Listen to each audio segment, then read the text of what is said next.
Good evening, folks. Welcome back to the channel. It's good to see you. It always is. I hope you're doing well. Got quite a lot of matches for us to go through today over in Tokyo and in Beijing. I will try my best not to bore you too much. Make sure you get your comments in with your predictions. Anything that I'm going for personally today will be in that pinned comment. You're more than welcome to take a look at that. Take it if you want. Leave it if you must. It's entirely up to you. The choice is yours. But do like the video if you be so kind. Make sure you get subscribed to the channel if you're not already. We continue to grow each and every day. It would be an honour to welcome you to the squad. Very well, now all that is out the way. Time for the recap. Quick recap. Recap time. How did we all get on in day one? I can't help but feel like I fell victim to a very brutal twist of fate today. I thought that match was all but done. But you know what Kenny Rogers says, folks? You don't count your money when you're sitting at the table. From 6-2 up in that first set. Ever since that medical timeout in the second, he was really struggling, man. Anyone else probably would have retired. Maybe that's too much pride. Didn't want to retire in front of his home crowd in Japan. In a weird way, I kind of respect that. I do respect it. You ain't gonna catch me crying. Everything was right. I sort him sitting here right now, and I'm like, I want to take it as a win because everything was right. Everything was right about that. Just so close, but yet so far. It is what it is. I can certainly live with being close, and I know you can too. But there is still a lot of tennis to be played for the rest of the week. That was only the first day, the first round. We move into day two, and we'll waste no more time with it, folks. But please do get yourself involved. Did you win? Did you lose? Did you just come close? Most importantly, did you enjoy the matches? And we'll waste no more time. Let's get right into business, people. Let's get it on to the first one. There's going to be Alexander Muller and Karen Khachanov. I think I'll be going with Karen Khachanov today. I imagine he takes this one. He's just better, isn't he? He's just a better player. He's probably a lot more trustworthy, especially on the hard court. He's been in decent form for quite some time now. You know, ever since we come over to the grass, into the grass campaign, Karen Khachanov's become one of the players to beat. Since returning to the hard court as well, he's went 8-3. Got to the final in Toronto. Ben Shelton beat him. That was a decent match. 2-1 in Cincinnati. Bumped into Zverev, had to pull out of that one, and then he went 1-1 over in the US Open. Got beat by Kamil Machac in 5. It's decent. He should be nice and rested coming into this one today. So should Alexander Muller, for that fact. And I'll just say before we move on, Alexander Muller getting that title in Hong Kong on the hard court at the start of the season probably remains one of the more surprising things to happen on the ATP Tour this year, if you'd ask me. Ever since that hasn't really come close to replicating that run. I would have to go with Karen Khachanov. I would have to. Now, it is the first game over in the Asian swing for the pair of them. This will be a recurring theme throughout today's video, just for today. You don't know how they're going to take to the courts. It might take them a little bit longer than you'd expect. Some of them might come out and look a bit worse for wear at the start. But it's just food for thought. I would always back Karen Khachanov to beat Alexander Muller on the hard court. You know, the past couple of months he really has been one of the guys to beat, if you'd ask me. Alexander Muller's won 3 of his last 10. This is dating back to Mallorca. He's beat Zakayev, Kecmanovic in 3, and then Darwin Blanche in 3. Be surprised if he gets past Khachanov today, folks, so we'll waste no more time on it. Actually, before we do, getting Khachanov at 1.2.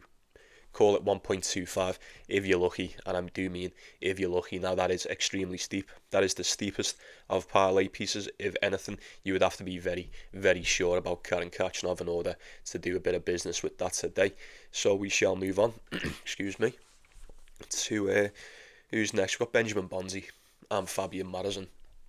Looking forward to it. Couldn't tell you what's going to happen. I mean, what do you do? What is to be done with a matchup like this? Now, you know me. I'm a massive fan of Benjamin Bonzi. I don't really know why. I just enjoy watching him play. He's very entertaining. Finished off last year. It was around this time last year where he snapped into form. He looked like one of the better players on the tour. I had high hopes for him coming into the new season, and he started off all right. But then he kind of just tailed off. The results tapered off. And then, we're kind of just left with what we've got right now. You never know.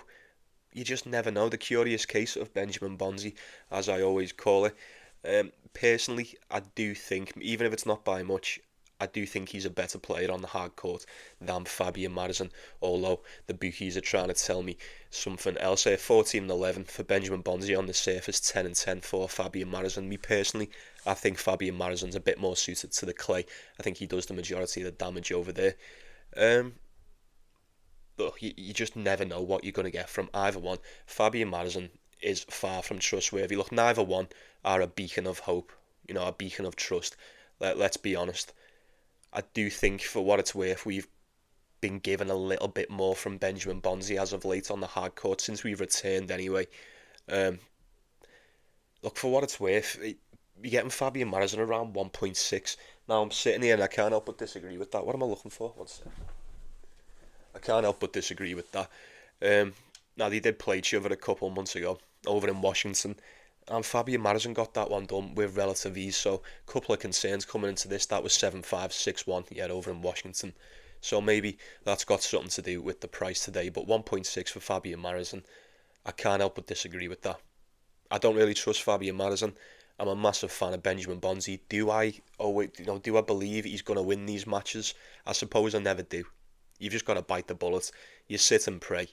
How many times have we seen Benjamin Bonzi fly through these matches and then it takes a drastic turn for the worse and then he ends up losing? Probably more than I'd like to recall. But then again, on the other hand, how many times have we seen Benjamin Bonzi look everything but done, and he proves to you, don't he? Just because I'm down doesn't mean I'm out. Look at Marcus Giron. Dropped them first sets to Marcus Giron in the US Open, come back and took the next three. You just never know. Until it's game, set, match, you never know what's going to happen with this guy. I would love Bonzi to win. Favouritism aside, I couldn't tell you what's going to happen in this. I do think Benjamin Bonzi is slightly better than Fabi and Marozsan on the hard court, but I imagine I would have been saying something along the lines of this last time they played, and look what happened. So I'm afraid I can't be much of help on this one today. I mean, look, Benjamin Bonzi 2.3 plus money dog. That's not making the decision for me. I don't let the price sway me decision, not at all. Am I just going to go with that blindly because of the price? No. I would give Benjamin Bonzi the slightest edge, dog or not. But I'll say this, I do not agree with 1.6 for Fabi and Marozsan. No, not that much of a favourite. I mean, if you want to put him as a favourite, then so be it. It is what it is. 1.6. People are taking Benjamin Bonzi as well. I'm not surprised. Clearly, I'm not the only one sitting here thinking that. It was 2.3. I can see it going down to 2.25, 2.2. Who knows? Near the time, this could be somewhat split down the middle. I wouldn't be surprised to see that. I'd lean towards Bonzi, but I'm not picking it with a lot of conviction, if any conviction at all. And then we will move on to Terence Atman. He'll be taking on Zhang. I think I'm going to trust Terence Atman once again. I think I'm going to go back there with Terence Atman. I don't know about you. I'm not going to say I was disappointed with Terence Atman and Chengdu. I feel like we just didn't get what we thought. There was a couple of question marks surrounding that game anyway. In hindsight, there could be a couple of, I suppose you could make an argument. So I say make an argument, it's that excuses, aren't they, really? He opened up as a dog, remained as a dog against Dino Prismic. I thought it was too good to be true, and he looked nothing like what he did over in Cincinnati. It's alright. Maybe he's just coming back after his layoff. Maybe he was just shaking off the last of his injury. It is what it is. First game over on the Asian tour. In hindsight, like I said, there's a lot of excuses that you could make for that one. But fair play to Dino. He looked good. Terence Atman didn't look as good as what I thought he was going to do. You have to admit, if we would have got Cincinnati Atman, you have to assume he probably would have been good for a win there. But coming over to Beijing, he has had to come through qualifying for this tournament, and he's looked fairly decent in doing so as well. Both of them in straight sets. First game against Sun was no match for him, and then he got past Van der Sandschulp last night in 2 tiebreakers. Close game, solid performance indeed. It's what you want to see. It fills me with a bit more hope. It's a bit more promising than what I've seen against Dino Prismic. I needed those 2 wins in qualifying from Terence Atman. And not only that, maybe we're just sitting here overthinking it a little bit. I mean, he's playing Zhang, and I don't want to take anything away from Zhang because I do like Zhang. He's cool anyway. We're Zhang fans over here, but we just haven't seen him all season. He's been very unlucky with injuries and whatnot, and even when, he just hasn't been here. He hasn't been active, and even when he has been here, he hasn't really, has he? He's, his body's been present, but his mind's just been elsewhere, man. He can't buy a win. He just can't win games. I say he can't win games. He got it done against Bu last week in China, just about as well. There was 2 tiebreakers and a 6-4 in between. But then the match after that turns up against Vecina and gets his arse handed to him. So yeah, Don't know how much I can take from that. Prior to the tournament in China where he just went 1-1, we hadn't seen him since Indian Wells, and he was on a 5-game losing streak. Was it 5? No, 4? 1, 2, 3, 4. My eyes are playing tricks on me, pardon me. 4-game losing streak going into, well, after Indian Wells anyway, and even before that, the last time he won a game, you're going back to the start of February in Marseille, when he beat Humbert in 3. That's how long ago that was. You know how long I haven't seen Humbert for time either. That's neither here nor there. I just can't trust Zhang. I can't trust Zhang, even though he's went 1-1 since he's come back. How many games he won all year? 5 and 10. 2 wins, 8 losses on the hard court. I'm sorry. Now, if you want to sit there and roll a dice and think just maybe, it's a shot in the dark, it's a wild guess. If you want to hazard a guess and think Zhang's just going to turn up and this will be the one that he wins, there's no reason to suggest that's going to happen. But if you want to roll a dice on that, be my guest. I would have to go with Terence Atman. I mean, I'm not all the way there just yet, but he's 1.6 on the decimal, and something that's making a decision for me in this one. It's completely unrelated, but I'll leave you with a question and then we'll move on. Would you rather take Terence Atman at 1.6 to beat Zhang today, or would you rather take Fabian Marozsan at 1.6 to beat Benjamin Bonzi? Make your choice, folks. I imagine I already know what your answer is going to be. Give me Terence Atman to get that one done.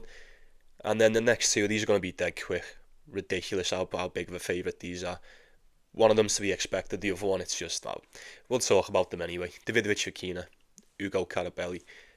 Couldn't go anywhere near Camille Ugo Carabelli today. He doesn't possess much of a game, much of a hard-court game, if one, at all. He's had 4 wins and 7 losses so far this season on the surface. Look, 2 of them come in Miami, start of the season, and then coming back to the hard court since we've returned. He's beaten Nishioka, and that's it. Baez whooped his ass. Ben Shelton whooped his ass. He had to pull out against Ben Shelton. Echeverry just beasted them in the US Open, and then Dinky just slapped him up last week in China. If we were on the clay, different story. Completely different story, but we're not. We're on the hard court, and he just doesn't fare well. Over on the surface, he really doesn't. Alejandro Davidovich Fokina, I feel like I haven't seen this guy for quite some time, but it would have been the US Open, that's right. 1-1 in the US Open, beat by Artur Rindenech. Now, have we forgotten? I certainly haven't forgotten, but I know it's easy to with how fast time flies on this tour. Davidovich Fokina has been one of the better players all season. He was one of the better players that we've had all year, especially on the hard court. 20 wins, 12 losses. He's been solid. We've just seen Davidovich Fokina go on run after run after run for what felt like forever midway through the season. Got to the final in Washington and then went 2-1 in Toronto. First round exit in Cincinnati, 1-1 in the US Open. I'd like to assume he is nice and rested coming into this one today. Unlike the others, I don't think the one game in the bag for Ugo Carabelli against Dinky last week is going to matter much in this one. You know, we talk about the acclimation to the surface and whatnot. I don't think it's going to save you. I really don't. I would have to assume Davidovich Fokina gets that one done. And you might be sitting there going, you haven't told us the price. 1.15. 1.15, you're getting Carabelli at a 4-1 dog, nearly a 5-1 dog. Doesn't matter. I doubt much is going to help him in this one today. The question is, how close do you think he can keep it? Because you've got Carabelli there on the spread. I imagine it's going to be a big spread around 5.5. It's probably your best bet. But I'm expecting Davidovich Fokina to win that. And then the last one over in Beijing is going to be Jannik Sinner and Marin Cilic. Do you even need me to sit there? Like, what is there to predict about this? I mean, what do you want me to say? I think Jannik Sinner just takes this title. I really do. Should have seen what the odds are. I haven't even checked that. Probably not even money, is it? It's probably going to be like 1.3 on the decimal for Jannik Sinner to win this tournament. Now it's going to be better than that. He's going to beat Marin Cilic. That's just a fact, innit? I refuse to believe Marin Cilic is going to beat him. Now, we do live in a world where anything's possible. Is Marin Cilic going to turn up today and pull off what would essentially be probably the biggest upset of his career at this point? Probably not. Betfair have got him as a 24-1 dog. That's fucking nuts. Because other places he's 13-1, 15. So I don't know how that works out. Between Betfair and Bet365, you get anywhere between an 18-1 and a 24-1 dog. So I don't think it'll matter. I don't think it matters. I don't know what the price would have to be in order to entice me in going anywhere near Marin Cilic today. The question remains the same for these really big favourites. 1.01 for Yannick Sinner. You're basically just getting your money back when you bet on this guy. It's a fucking joke, innit? But he really is that good. He really is that good. No one's beating him. No one's beating him unless you are Carlos Alcaraz. That's just a fact. Marin Cilic is currently on a 5-game losing streak going back to the round of 16 in Wimbledon. You're not going to snap back into form against Yannick Sinner, are you? Absolutely not. Get the fuck out of here.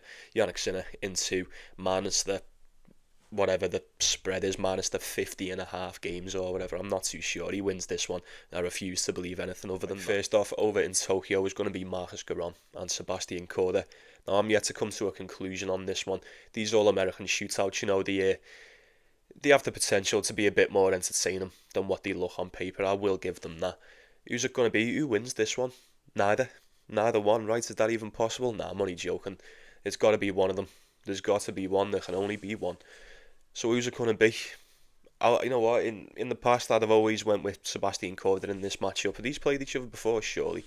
Yeah, head-to-head's 2-1 to Sebastian Korda. These haven't seen each other since 2022.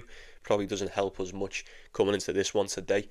That shit he pulled against Wu last week in China was very disappointing. I don't want to take anything away from Wu because he put in an absolute belter last week over in China. You know, the run he was on was fantastic. So fair play to Wu. But I'm more concerned with the fact Sebastian Korda can come out and look at the top of his game in the first set, look untouchable, and then, you know, within 5 or 10 minutes into the second set, he looks 50 times worse, and there's no reason for it. Whether it's a fitness thing, whether it's a mentality thing, I'm not too sure. My point being, yeah, he really struggles to maintain the level. He really does. And even before that, he did get past Adam Walton. He looked sound in doing that. He just turned up and aced him. But he did have to pull out of his last 2 matches prior to China. You know, I know that was the US Open, but he weren't in the best of shape when we finished. And now we've come back. He's went 1-1. Maybe it was to be expected. I don't know. I don't think I'm going to do any business with Sebastian Korda until the end of the season. I need to see a lot more, and I'm not so sure that there's enough time left for him to redeem himself in my eyes. It's not impersonal, it is what it is. He should be playing a lot better than what he's done this season. I imagine he'd be the first to admit that. And as for Marcus Giron, I know we've been having a laugh and a joke over the past few months about the pickleball and whatnot. He's been really struggling. It is what it is. You've got to make light of it. If he didn't laugh, you'd fucking cry because some of the performances are horrendous, aren't they? He's done a lot more. Since we've come to the Asian swing, he went 2-1 in China. Ethan Quinn, Sonego in straight sets. Bumped into Brandon Nakashima. Decent match. 3rd set tiebreak. Could have went either way. I said in the previous video, I feel like he kind of shot himself in the dick with that hindrance call. Who knows how that match would have went if it weren't for that. It's neither here nor there. My point being, 2-1. That's a hell of a lot more than what we've got out of him since we were on the grass. You know, and I don't even think we got 2-1 on the grass. Can't remember. It feels like Marcus Giron's been in a slump forever, but you don't stay losing forever. You really don't.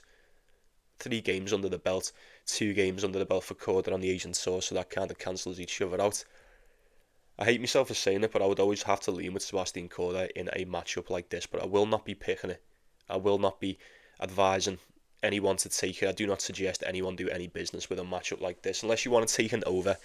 Something like that. Maybe the first set will be tight. If Korda's going to come out, he'll come out guns blazing in that first set, and then that's pretty much as far as I'm willing to go on that one. So we shall move on to we've got Nishioka, Luciano Darderi. I don't like this one. I don't like that. I like the matchup. It'll be a decent match. I like both of the players. I enjoy watching Luciano Darderi even more so. But is it just me? Do we feel like we're just being cornered with this one? You're being backed into a corner and forced to take Luciano Darderi just for the sake of it on this one. Because I don't know about you, you've been saying all season, Luciano Darderi, I've been waiting in hope. You know, I'm living in hope. I've been saying, haven't I? I do believe that. It's not that I believe. I would like to believe that there is a hardcore game that resides within the Italian. What he does on the clay, I wouldn't be surprised if, you know, sooner than later it begins to translate into that of a hardcore game. But as of yet, we ain't seen it. Been piss poor. 4-9. It's not too good. He ain't really beat anyone either, if we're being honest. Who's he beat? Let me double check, tell you now. 2 of them coming in qualifying for the US Open, was it? Not qualifying, early rounds. Yeah, Dinky and Spazzeri in the US Open, Mackenzie McDonald, and then they would have been one earlier on in the season, Pedro Martinez. It's not enough. It's just not enough, is it? It's not enough. If this was anybody else, we'd be sitting here very, very concerned for Luciano Darderi. As a matter of fact, if this was anyone else, Luciano Darderi wouldn't be a 1.6 favourite. Maybe that tells you all you need to know. Look, Nishioka, he's not fit, and even when he is fit, he's just not with it. He's not with it. I feel like there's something else coming into play. Some other things are factoring into play with Nishioka. I don't feel like his main focus is tennis at the moment. It's tough, man. It's a shame. It's a shame, because any other season, if season's gone by, if you're going to get anything from Nishioka, it's going to be on the hard court, and not only is it going to be on the hard court, it's probably going to be in a tournament like this. You would expect, a home tournament. But he's been struggling, man. He's been in the mud. He has been in the mud. It's deeper than the mud. He's been in the earth, mate, I'm telling you. I don't see a way back for Nishioka. I feel it may be too late. For whatever reason, if he wants to turn up to Tokyo today in his home tournament and put one on Luciano Darderi and just shock the world somewhat, then so be it. He's on an 8-game losing streak. The last time he won a game was in Washington. He beat Jensen Brooksby. And even prior to that, you're talking 7 first round exits in a row. 7 first round exits in a row. And I think after that game from Jensen Brooksby as well, Toronto, Cincinnati, Challenger, Winston-Salem, there's another 7 in a row. There's somewhat of a pattern now. If you're superstitious, you might go, he won a game, he had 7 first round exits, and he's won a game, he's had another 7 first round exits. Is that a pattern? I don't believe in that shag personally. I don't really believe Nishioka has any business winning any game of tennis at the moment. It doesn't matter who it is. Doesn't matter where it is. No one's beating him. He's not beating him. Folks had to cut that one off then. There was someone at the door, but as we were saying, look, Luciano Darderi, it would have to be the Italian or nothing in that one against Nishioka. So we'll move on to Ugo Humbert and Jensen Brooksby. I'm going to side with Ugo Humbert in this one. You might be sitting there going, fuck off, lad, I knew you were going to do that. It is what it is. You know me, I'm a massive fan. I'm a massive Ugo Humbert fan. I've been cheering him on all season, and it's been quite disappointing to say the least. I mean, 7-7 on the hard court, 18-16 overall. That is well below par. Well below par for the standards of Ugo Humbert. For reference, last season he finished on 41-26, 20 wins, 11 losses on the hard court. It's quite the contrast, isn't it? Quite a stark contrast in the levels from last season. It's a shame, man. It's a shame, because when he turns up, when he's on his business, man, he's lethal. He is so lethal. He's better than the majority when he can turn up and play. Unfortunately, we ain't really seen much of that this season. He got himself a title. Jensen Brooksby's got himself a title as well. Safe to say, neither one have been super, super trustworthy as of late, or just as a whole on the season. I mean, Jensen Brooksby, for what it's worth, probably been a little bit better. 22-19 on the year, 6-8 on the hard court, 6-8, 7-7. This is the level we're dealing with at the moment. This is the level we're dealing with. If this was any other time, any other version of Ugo Humbert, I'd have taken it in a heartbeat. Head to head is one apiece. Now, Jensen Brooksby did beat Ugo Humbert in Eastbourne, but that was that. For lack of a better phrase, it just seemed to be somewhat of a flash in the pan from Jensen Brooksby, didn't it? Since his previous title, anyway. And then the first time was in 2022. Ugo Humbert got that one done on the indoor hard court towards the end of the year. I'm not surprised in that. It's tough, man. It's tough. Both of them have won 4 of the last 10. You're going back to Den Bosch for Ugo Humbert, and then at Eastbourne in the final with Jensen Brooksby, where he played Taylor Fritz. Excuse me. I would have to go with Ugo Humbert. I want him to win. I do believe he is the better player. Neither one are a lot more trustworthy than the other in the current state, I will admit. The only thing that's kind of swaying me in this one is the circumstances, given the course, given the conditions. We should remember. But Ugo Humbert made it to the final in this tournament last year. He likes it over here. This is usually the time of the year where Ugo Humbert activates. Something activates within Ugo Humbert, and he'll go on a bit of a tear now. Especially, I'm looking forward to when we go indoors. He's decent to watch indoors, he always is. I'm going with Ugo Humbert. What is the price, you may say? I'm not going to waste too much time. It is the first round still. After all, you've got to take these all in stride. 1.8 is what it opened at. I'm seeing Ugo Humbert at 1.7. And depending on what bookie you've got there, like there's some other ones, he's sub 1.6, 1.57, depending. Anywhere between 1.6 to 1.7, any takers on that? If I can get him at 1.7, I think it's just over 1.7 on the exchange. I'd be very tempted. Although, it's probably not wise. I feel like the odds are kind of close for a reason, but then again, there's cash coming in on Hugo Humbert, 1.8 all the way down to 1.55 in some places. Yeah, I'm not the only one that knows who's better than they. He is much better if he turns up. It's just, will he turn up? But at 1.7, there's quite a lot of games today. You can have a parlay that with something small, or you could just take that sticky units on that. I don't know. If it's pinned, it's pinned. If it's not, it's not. I quite fancy a piece of Hugo Humbert today, folks. I'm not going to lie to you. And then next up, I'll speed run this one. Damir Juma, Alexander Vukic. It's giving me a migraine just thinking about this. I mean, it's Alexander Vukic, I'm not picking it with any conviction whatsoever. It's just, it would have to be Alexander Vukic. You'd look at it on paper. If you didn't know anything, about them, you'd look at it on paper and you'd go, that makes no sense. Why wouldn't Damir Juma give him a good go in this one? We know he loves the clay. 9-9 this season on the hard court. It's not that bad. Considering he's a bit of a clay baby, 9-9's not that bad compared to some others. It's actually he hasn't played as many games as Alexander Vukic on the surface side, but Vukic has went 12-16, so at least he's got an even record as opposed to a negative one. 22 wins, 31 losses for Alexander Vukic, 33 wins, 29 for Damir Juma. 21 of the 33 wins coming on the dirt, no surprise there. But like I said, in a spot like this, it's Vukic or not. If it was on the clay, other way around, but not on the clay, but on the hard court, Vukic opened up at 1.3. Ton of cash come in on Damir Juma. It's just, that happens, doesn't it? Something people can't say no to a good price, so you'd expect that more often than not. Bit of cash coming on Damir, and now Vukic went all the way to 1.6 rather, and now all the cash is coming back in on Vukic. I'm expecting him to get it done. For what it's worth, he's just, I'm not even going to say the word, but I'm going to have to. He's probably a bit more trustworthy on the hard court compared to Damir Juma. Vukic just needs to turn up and serve and just have enough power to just blast them balls, and he's good usually, more often than not. I'm surprised he doesn't win a lot more than what he does, to be honest with you, because he's very strong. He's got a massive serve. He's kind of got the majority of the tools to just be somewhat of a serve bot, or just be a very lethal serve bot anyway, but that's neither here nor there. Alexander Vukic to beat Damir Juma, but I wouldn't pick it with a lot of conviction, like I said. And then next up is going to be Alex Michelsen, and he's taking on Ethan Quinn.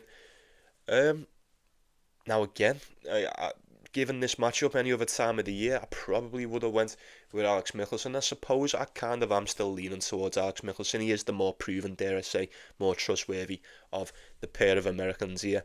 Call it 1.7, 1.65 to 1.7 for Alex Michelsen. That kind of makes sense, getting a bit of respect towards Ethan Quinn. I understand that.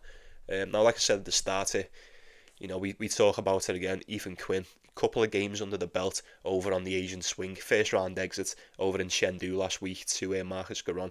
Had to come through qualifying for this tournament over in Tokyo, straight sets in his first game. And then he did drop the first set to Matteo Bellucci in his last game in qualifying, but he came back and won the second and third. Happy days. Ethan Quinn, he's no stranger to us anymore. He's certainly no stranger to me.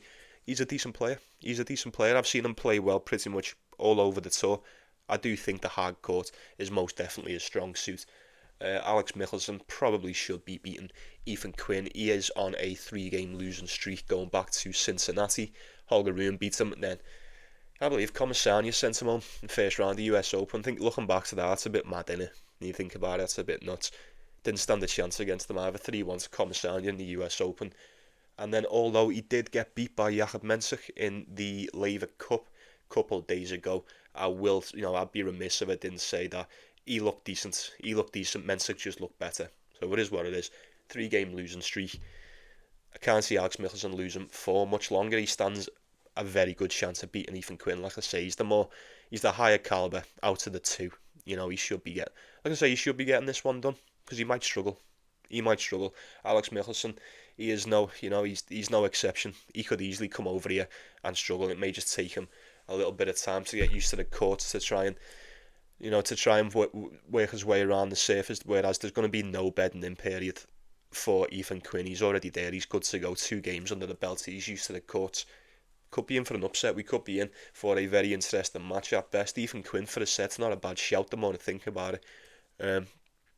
like the majority of these, you're just going to have to see how they turn up, how they look on the first day, more so if they do get it done, how they look towards the end of the match. I'll sit and wait on this, lean towards an over, but then again, we'll see. Will Michelsen just turn up and just show you who the better American is? We'll see. We shall wait. One's going to be Jordan Thompson and Brandon Nakashima. I'll be going with Binach on this one. I think Binach gets this one done, I really do. He was decent enough last week in China, was he? I was fairly impressed in Chengdu with Binach last week. Got past Zhang, just about got past Marcus Giron, like we mentioned before. Bumped into Alejandro Tabilo in the semi-finals. Now, we haven't even had time to talk about that because these tournaments just come quicker and quicker, don't they? But shout out to Alejandro Tabilo, man. Shout out. I was a bit disappointed because I had Musetti on the parlay, but he kind of just... He dropped off a cliff, didn't he, towards the end of that third set. Tabilo stayed strong, remained in the fight, and he completely deserved that title, man. I'm very, very happy for Alejandro Tabilo. Quick tip of the cap to you, sir. But Binach stood no chance. He stood no chance. But he stands a much better chance against Jordan Thompson. I think we all know that. I think Binach knows that as well. Jordan Thompson, he's most definitely there for the taking at the moment. These have played each other 7 times before. Played each other 7 times since 2021. Binach has won 5 of the 7. That's right. Head to head is 5-2 to Brandon Nakashima. They were supposed to play this year in Rome on the clay, but Thompson ended up pulling out of that. No surprise there. I just can't get there regarding the fitness of Jordan Thompson. 3-game losing streak. Even before that, he's beat Corentin Moutet. 2-game losing streak before that. Comes in flashes when he's fit, and he does have to be fit, and it's very rare that it comes around, but when Jordan Thompson's fit, he's very good. He's very good. He's no joke. He's a crafty vet. He's been in and around this tour for years, you know what I mean? He's more than capable of taking out a Brandon Nakashima, but that head-to-head would suggest otherwise. It's quite a one-sided arse whipping that in it, 5-2. Given the current state of the pair, then Binach, much more momentum coming into this one. The 2 wins, the 1 loss. Jordan Thompson tried his hand against Tabilo in the first round over in Chengdu and got sent home in straight sets, so no chance. So maybe you'll need to see a bit more from Jordan Thompson. Maybe he'll fancy himself a bit of redemption today and take out Brandon Nakashima. He's really struggled every other time he's played. I don't see why anything would be any different in this one today. I really don't. I just don't. It's got to be Binach for me. What is the price? 1.5, it's alright. Here's 1.5, bit of a quickish turnaround for Brandon Nakashima. It would have been, 2 or 3 days by the time they play. He should be good to go. I don't know how much I trust in it, obviously. I don't really know how much I trust in any of these players anymore, to be honest with you, unless it's Alcaraz or Yannick Sinner. You've got to do your best. Give me Binach to get past a rather hampered Jordan Thompson. He ain't been in the best form as of late. He ain't really been in the best shape either, for that fact. So we shall move on. Is going to be Thomas Machac and Shimabukuro. I would like to go with Thomas Machac. If any other given time, I would have went with Thomas Machac, but I have got a couple of concerns coming into this one today. You're basically just going off what we've seen in the US Open with Thomas Machac. I do believe he kind of picked up a bit of steam in that US Open. Luca Nardi, Joao Fonseca and Hugo Blanchet all in straight sets until he ran into Taylor Fritz, and unfortunately there ain't a lot you're going to do against him at the moment. But even prior to that, didn't do much. He won 1 title this year. Say he won 1, it was a hell of a title. Does anyone remember? Anyone here back in March? Anyone on the channel since March or before March? We had Thomas Machac to take the title in Acapulco on the outrights. That was like 9-1. Fantastic. He was unbelievable back in Mexico. Ain't really managed to replicate anything close to that since. But that is the level you're dealing with when he turns up. He's unbelievable. I say this all the time about Thomas Machac. Not only that, like a week or 2 later, we had Jack Draper to win the Indian Wells as well. Like, people forget about that, don't they? I always forget about it. That paid for my 30th, that it really did. I ended up paying for a fucking luxury cabin in Centre Parks for the week because of Jack Draper. I appreciate you, mate, I really do. We're getting off track. Your point being, Machac can deliver a seriously high level, a seriously dangerous level. He poses a threat to the majority of them on the tour, especially to the likes of a Shimabukuro. I mean, it shouldn't be no question. I mean, 22 in the world to 273 in the world, barely in the top 300. It should be Machac. It literally should be Machac. It shouldn't be much of a question. 1.3 is a steepish parlay piece. It's going up as well. People are taking the price on the home dog today. Kind of expect that to some extent. My big concern in this one, like we've mentioned a few times, is the court time. How is Thomas Machac gonna, how's he gonna bed in to the surface over here? I have no doubts whatsoever when it comes to Shimabukuro. He's already, he's done a lot of damage on the Asian swing already since the US Open. And we haven't seen Thomas Machac since the US Open, but since the US Open, Shimbabukuro's won himself a title over on the Challenger Tour. Then had a first round exit on the next Challenger Tour after that, and he's come through qualifying in this in straight sets. He's beat Mariano Navone, and he beat, is that JM Cerundolo? It's got to be. No way Francisco is qualifying for these. Yeah. No way he would have been made to qualify. That's not what that probably sounded like. I was saying he wouldn't even get through qualifying. You know what I meant. JM Cerundolo and Navone. Decent enough. He is more than acclimated to these surfaces. He's good to go. He's not going to struggle. There's going to be no bedding in period. And if Thomas Machac comes out a little bit slow, there's remnants of the last match with the Nuno Boys and Watanuki. I had the feeling Watanuki, I was going to take him on the money line. Very unlucky for him not to cover that spread. If it weren't for that injury, I'm rather certain that it would have done. But Shimabukuro, with the crowd behind him, could most definitely turn up in this one and do some damage to Thomas Machac. If he's not ready, if he's just not ready today, he is in. I'm not going to say he's in a bit of trouble. He should be good. If we get anything like we got last year from Thomas Machac, I would have to assume he gets past this one today. I really do. He got to the semi-finals last year. How much am I expecting from Thomas Machac this year? Not too sure. And I expect him to get at least past the first round. Come on. I'd hope so. I'd be very disappointed if he didn't. 1.35. If you can get that any closer near the time, 1.4. If that goes to 1.4, I may not be able to help myself. I may have to just stick Thomas Machac on a parlay. I'm expecting him to win. Be gutted if he didn't.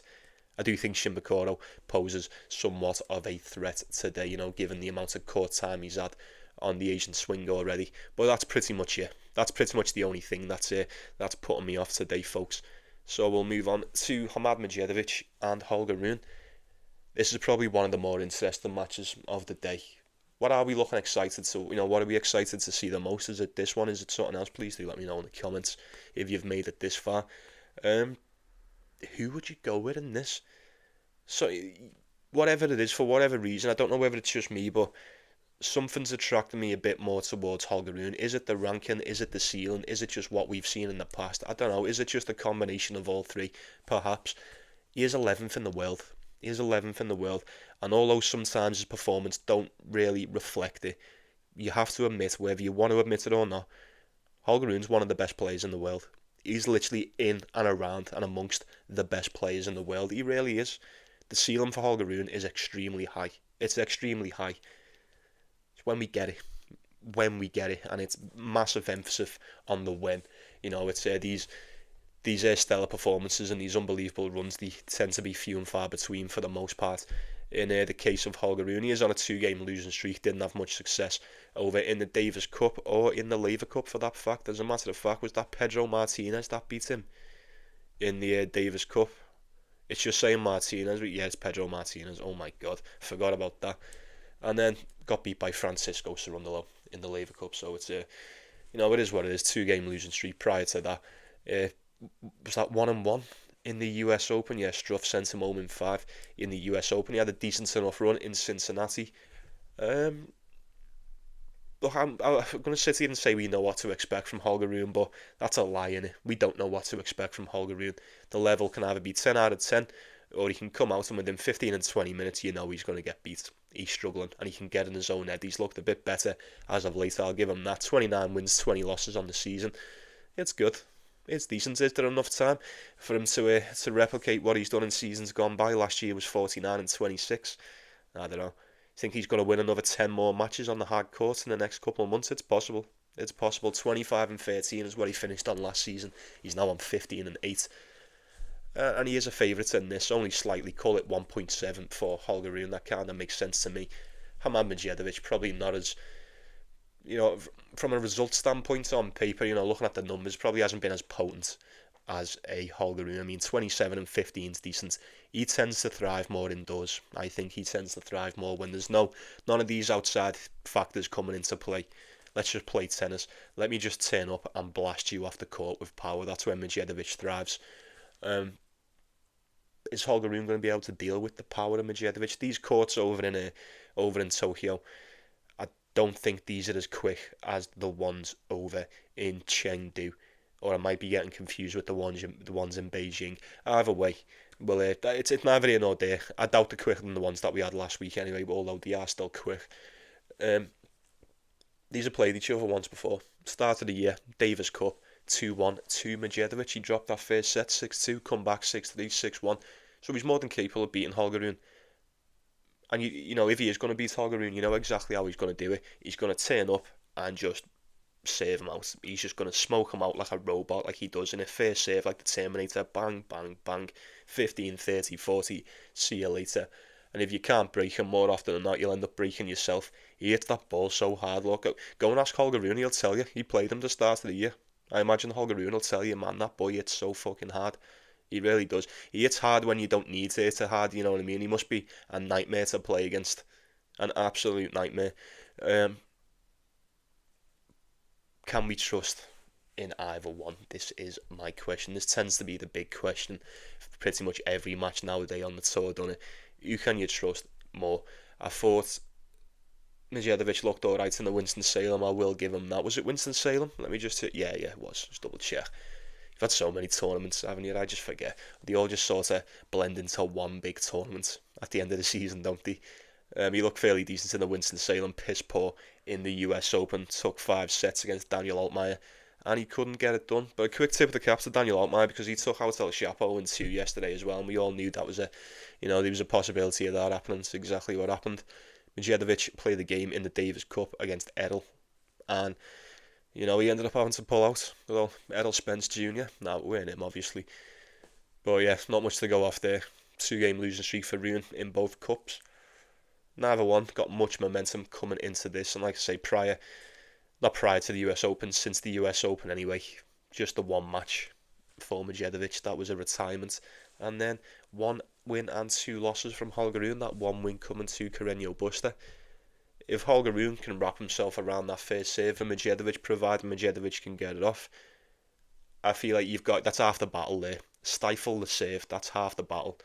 Can you rally against the power? I'm not too sure. If Medjedovic turns up and he's just finding all the lines, he's painting the corners, there ain't a lot you can do. Holger Rune does possess the power to hit with Medjedovic, but I highly doubt he possesses the power to hit through Medjedovic. Whereas I think Medjedovic can just blast that ball past anybody. Absolutely anyone. I probably lean slightly towards Medjedovic. They're kind of telling me that Holger Rune should be the favourite, and I'll be honest with you, like, if this was split down the middle, I wouldn't have asked the question. I wouldn't have asked any questions if this was just split down the middle. I understand Holger Rune being a favourite, but on the day, you never know what he's going to look like. And he's been beaten by worse, but I'll say worse people. That probably doesn't sound that fair, but you know what I mean. For lack of a better phrase, worse people have gotten one done against Holger Rune than the likes of a Medjedovic. I'd like to think Medjedovic is more on the rise compared to the likes of a Jan-Lennard Struff, Pedro Martinez, what have you. It is what it is. It's neither here nor there. I suppose I would lean slightly towards Medjedovic pulling off the upset, because when things start to go pear-shaped, Holger Rune doesn't really react well to it. He doesn't tend to react well to adversity when it's being thrown at him, so slightly in towards Medjedovic. I maybe just have a slight lean towards an over. Maybe we get a couple of back and forths. Maybe the level will rise and dip for the pair of them throughout the match. It shall remain to be seen. It's the first round, and I don't know who's been given a worse match. Holger Rune's been given an absolute nightmare of a match in the first round here. You can't help but feel for him.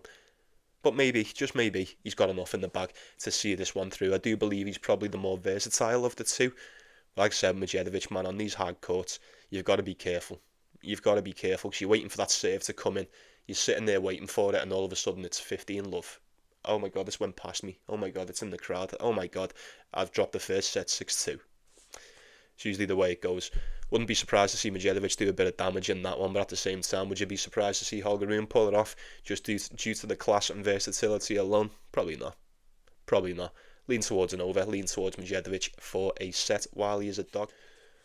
Right then, folks, we've got 4 more. We're not going to waste too much time on these. We're going to speed run. Some of them are really big favourites. The first one being Carlos Alcaraz and Sebastian Baez. Nothing to predict. 1.01 for Carlos Alcaraz. He's going to win the title. Who's going to, who poses a threat to Carlos Alcaraz other than, actually, no, Taylor Fritz is here, isn't he? Maybe I've spoken too soon.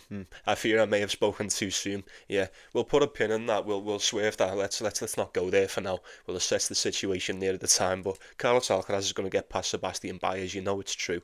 Would you be surprised? I would be surprised. But it's one of them matchups, innit? You see Alcaraz come into matches like this where you think, oh yeah, the sky would have to fall.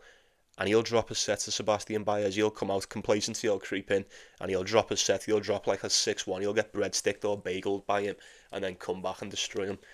Probably not, but we've seen that happen with lesser opponents. I say lesser opponents, pretty much every single person, every player is a lesser opponent compared to this guy. But if you're taking on Sebastian Baez on the hard court, he may as well just not play this match.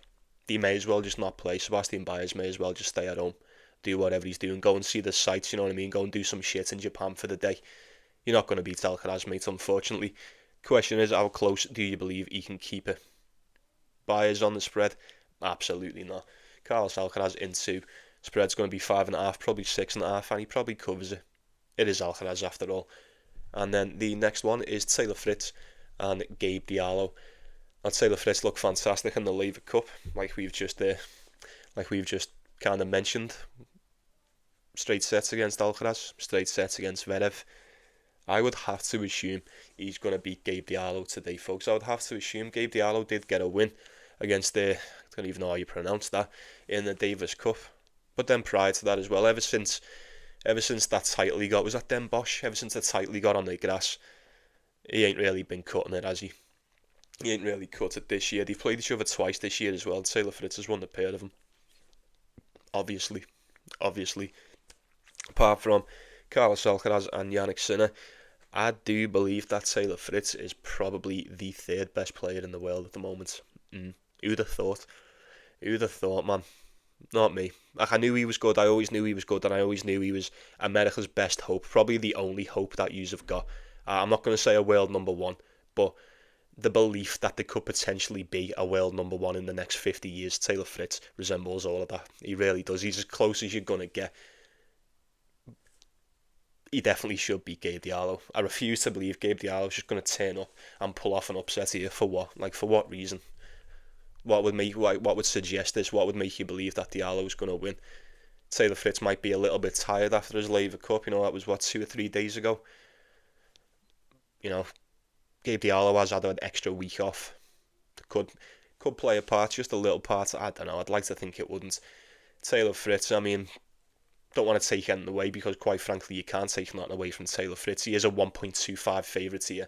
You're lucky to get him at 1.3. As a matter of fact, if you could, that would be the steepest of parlay pieces, but it's probably as sure as I'd get.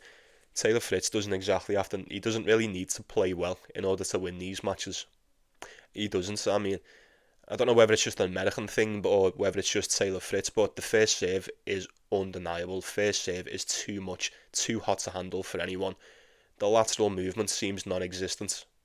But when does he ever need to use it? Maybe that's just me. Maybe I've just caught him having some absolute stinkers, you know, when he's not the only one. He's not the only one. But my point being, he doesn't even need it. He doesn't even need it, because he can just serve one into the corner, it comes back, you give him an absolute floater, and he just drills it the opposite side. Service games are routine nowadays for Taylor Fritz. It's just, you know, it's the return, innit? The return either looks fantastic or it's either non-existent, and even if it's non-existent, I'll always back Taylor Fritz in a tie-break situation against the likes of a Gabe Diallo. Look, it took 5 sets in Wimbledon. It only took 2 a couple months ago in Toronto. I fear we may get more of the same in this one. Hard court, Taylor Fritz 6-2, 6-4. 2 months ago, was it? A month or 2 ago in Toronto.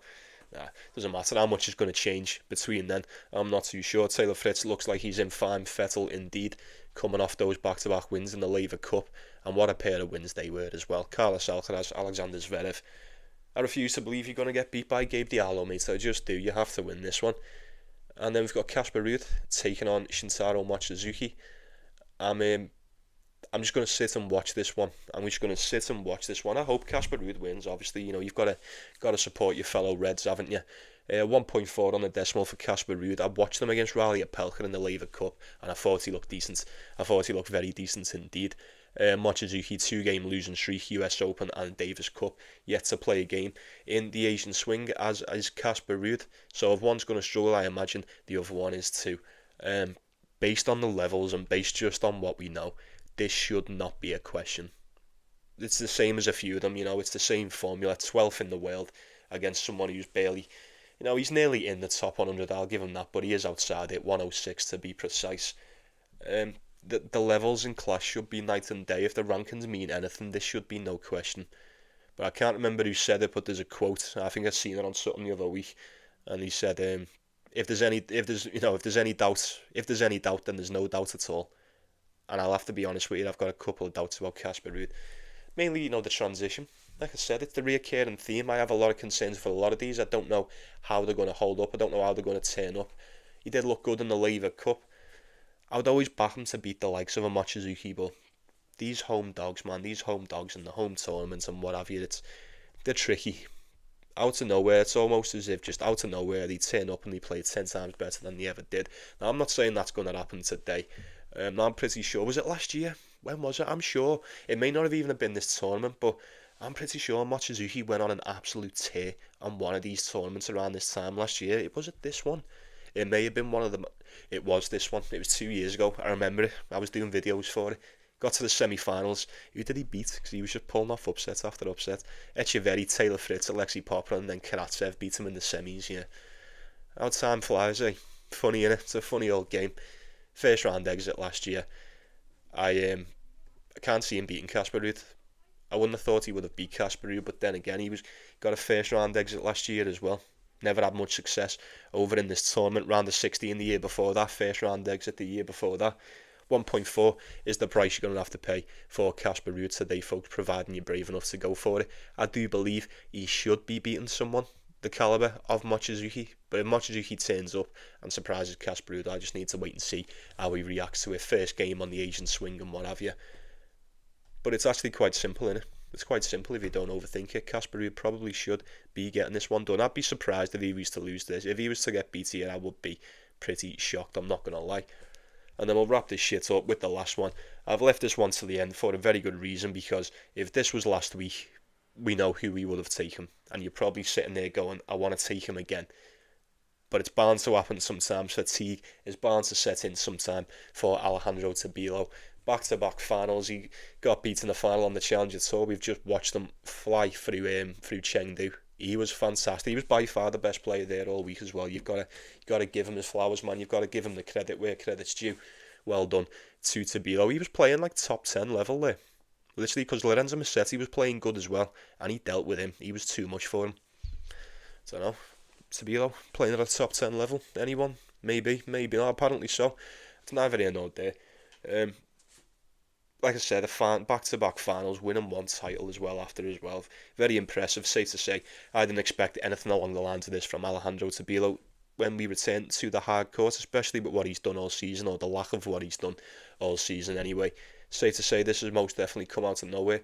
Zizou Bergs continues to just bounce, and not even like bounce in and out of form. He'll just get a win. He'll get two, he'll lose two. He's become somewhat of a 50-50 player as the months have gone on. It's quite a shame. He started the season off, he looked very promising. The results have most definitely begun to taper off as the seasons went on.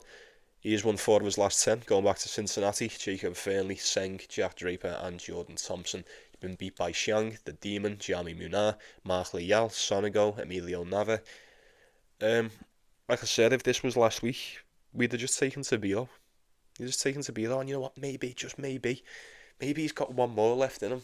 Maybe Tabilo doesn't get tired. He's South American, he's from Chile. Maybe he's just, maybe he's good to go. Maybe he's got energy for days. Perhaps. I wouldn't be surprised if he hadn't, though. I mean, that's back-to-back titles. If this was anyone else, you usually see them take a bit of a drop-off around this point. And with that being said, I think we're kind of expecting that. Well, the bookies are expecting it anyway. We're getting Zizou Berg around 1.6. Now, based on what we've seen since we've come since we've come on the Asian swing, there'd be no reason whatsoever why Zizou Berg should be favoured over Tabilo. If we're going off results, it can only be the fatigue. It can only be the court time will inevitably accumulate at some point. Will it be this one? I'd love it not to. Wouldn't it be great if we could just take Tabilo as a dog today and be certain he was going to win, and he turns up and just smokes Zizou Berg in straight sets, like he probably would have done last week. These played each other once before. It was last year in the French Open that went the way of Zizou Bergs. Tough one. Because if these would have played each other earlier on in the season, I have to admit I probably would have went with Zizou Bergs. And he probably would have won because everyone was beating Tabilo back then. But this is a rejuvenated Tabilo. We've witnessed the resurrection, haven't we? We've witnessed the second coming of Alejandro Tabilo, man. It looks really good. I've been very impressed. He is a dog, and I understand why he's a dog. But I'd still be very tempted to do a bit of business with him today, because if he turns up, if he's got enough left in the tank, why would he not beat Zizou Bergs playing the way he's played last week? I don't know. It's just food for thought, folks. That's why I left it to the end. Like I say, if we would have had this a couple of days ago, throughout the year, was a Chengdu. If we would have had it last week in Chengdu, it would have been Alejandro Tabilo every single day of the week. I know it, you know it. You kind of want it to be the case in this one. I do as well. I understand how it feels. But I don't know, because if he turns up and he's blown out of his ass and he's got nothing left to give, you'll go, knew it. I fucking knew it. Zizou Bergs 1.6. What did he open up as? Let me just double check. 1.7. 1.7. And then it went to about, someone's just commented, so we'll leave it. Probably about that Watanuki match. That was a close one. He's been a dog dependent. 2.25, 2.1. Even money dog. It's now sitting around 1.65, 1.7. A shit ton of cash has come in on Zizou Bergs. Maybe someone knows a little something that we don't. Either way, I'm not going to touch you. Lean towards, I don't know. It's tough to kind of say lean towards Tabilo for a set, because like I said, if he's tired, he's got nothing left to give, then how much can you expect? I don't know. Maybe he'll pull out. Might be a bit of a free hit. I don't know. Tabilo probably would have beat him last week, actually. I'm quite certain he would have beat him last week. But we'll have to see how he holds up. Just sit and watch it. Sit and watch, and just, if you are taking Tabilo, I wish you the best of luck. You just don't know how he's going to hold up. I don't know how he's going to hold up. And if he's really tired, if he's really worse for wear, then Zizou Bergs may just be able to take advantage of that. Wouldn't be surprised if that was the case, folks. Very well, folks. That shall do us for today. It's another one in the bag. I appreciate you stopping by. Thanks for watching the show. Make sure you like and subscribe before you go. I'd appreciate that too. But very well then. You take it easy, yeah? You take care of yourselves. Take care of one another. It's the most important thing. Get yourself involved. Get your comments in. Let me know what you're going for. If you're wondering what I'm taking today, take a look at that pinned comment. You're more than welcome to. But I'll be seeing you around, folks. I wish you the best of luck, as always, however you decide to go about your business. Enjoy the matches today. See you all tomorrow.